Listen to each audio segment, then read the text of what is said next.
दोस्तों, आज हम भारत के एक ऐसे राज्य के बारे में जानेंगे जो प्रकृति की गोद में बसा हुआ है। इसीलिए यह राज्य भारत के सबसे खूबसूरत राज्यों में भी गिना जाता है।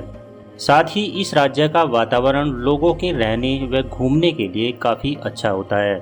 हम जिस राज्य की बात कर रहे हैं वह भारत के उत्तर में स्थित है और इसका नाम है उत्तराखंड।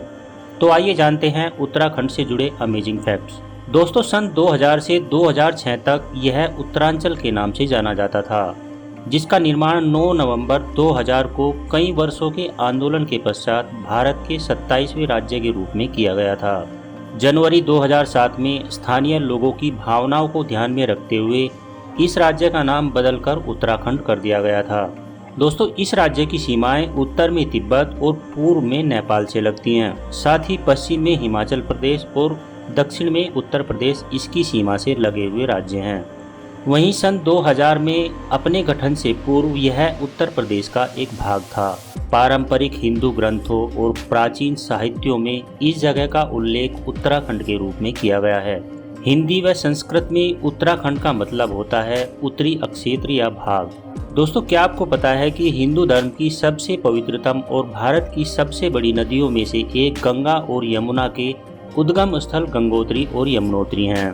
गंगा के तटों पर बसे वैदिक संस्कृति के कई महत्वपूर्ण धार्मिक स्थान भी है, जैसे केदारनाथ, बद्रीनाथ, हरिद्वार और ऋषिकेश। दोस्तों, देहरादून उत्तराखंड की राजधानी होने के साथ साथ इस राज्य का सबसे बड़ा नगर भी है, लेकिन विवादों और संसाधनों के अभाव के चलते अभी भी देहरादून अस्थायी राजधानी बना हुआ है। वहीं राज्य का उच्चतम न्यायालय नैनीताल में मौजूद है। दोस्तों, उत्तराखंड का अधिकांश भाग हिमालय श्रृंखलाओं के साथ आता है।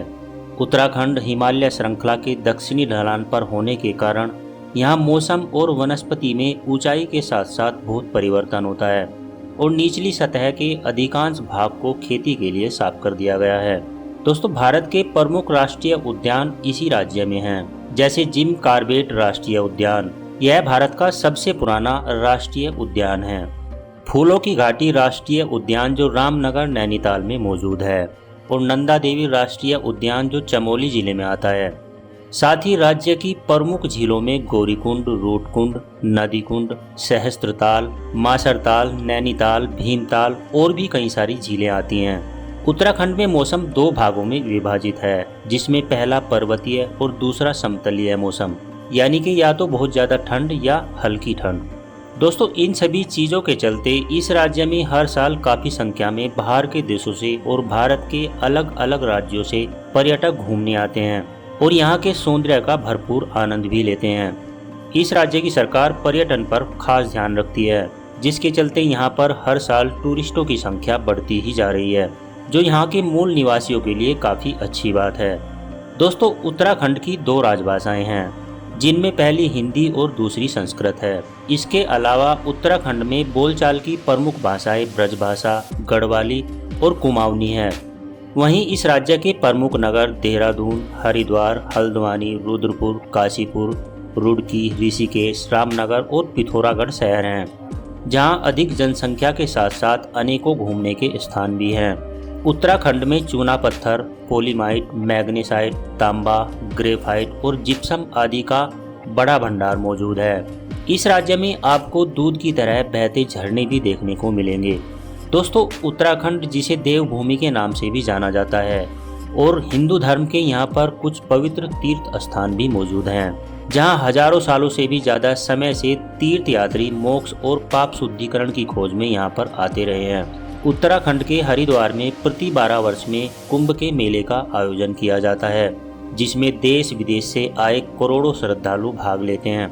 दोस्तों, उत्तराखंड का कुल क्षेत्रफल 53,483 स्क्वायर किलोमीटर के एरिया में फैला हुआ है और यहाँ की कुल जनसंख्या 1,13,00,000 के आसपास है।